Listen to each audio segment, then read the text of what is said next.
Masters ಮಾಡ್ಬೇಕಂತ ಮುಂಚೆನೆ ಆಸಕ್ತಿ ಇತ್ತು. ರಿಸರ್ಚಿಂಗ್ ಅಬೌಟ್ ಯೂನಿವರ್ಸಿಟೀಸ್ ಕೋರ್ಸಸ್ ಎಲ್ಲ ನನ್ಗೆ comparatively US as it is known as the land of opportunities, ಇಲ್ಲಿ ನನ್ಗೆ ಫರ್ದರ್ ಒಳ್ಳೆ ಆಪರ್ಚುನಿಟಿ ಸಿಗುತ್ತೆ ಅಂತ ಅನ್ಸ್ತು. ನೀವು ಇವಾಗ MS ಮಾಡೋಕೆ ತುಂಬಾ ಕಡೆ ಇದೆ, ತುಂಬಾ ಕಂಟ್ರೀಸ್ ಅಲ್ಲಿ ಆಪ್ಷನ್ ಇದೆ. ಆಸ್ಟ್ರೇಲಿಯಾ ಆಗ್ಬೋದು, UK ಆಗ್ಬೋದು, US ಅಥವಾ ಕೆನಡಾ. ಸೊ ನೀವು US ನ ಏನಕ್ಕೆ ಚೂಸ್ ಮಾಡೋದು? ಮೇನ್ಲಿ ಆಪರ್ಚುನಿಟೀಸ್, ನೆಟ್ವರ್ಕ್ ಇನ್ನ ಚೆನ್ನಾಗಿ ಬೆಳೆಯುತ್ತೆ ಇಲ್ಲಿ. Comparatively it has a more rich diverse student experience compared to most other countries. So that was another factor. And pay scale US ಅಲ್ಲಿ ಜಾಸ್ತಿ ಇರುತ್ತಾ ಕಂಪ್ಯಾರಿಟಿವ್ಲಿ ಅದರ್ ಕಂಟ್ರೀಸ್ ಗೆ?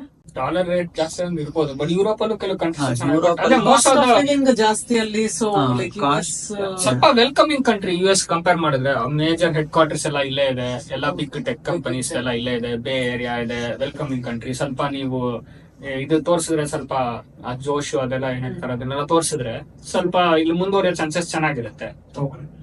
ಕೆಲವು ಕಂಟ್ರಿ ಫ್ರೀ ಎಜುಕೇಶನ್ ಅಂತಾರಲ್ಲ, no tuition fee, like Germany ಅಲ್ಲೆಲ್ಲ ಇವಾಗ recent ಆಗಿ open ಮಾಡಿದ್ರು. ಸೊ ಅದನ್ನ ಬಿಟ್ಟು ನೀವು ಇಲ್ಲಿ ಬಂದಿದ್ದು ಅಂದ್ರೆ ಆಪರ್ಚುನಿಟಿಗೋಸ್ಕರನ? Mainly for opportunity. ಇನ್ನೊಂದೇನಂದ್ರೆ ನಾನು ಜರ್ಮನಿಗೂ have been as a tourist.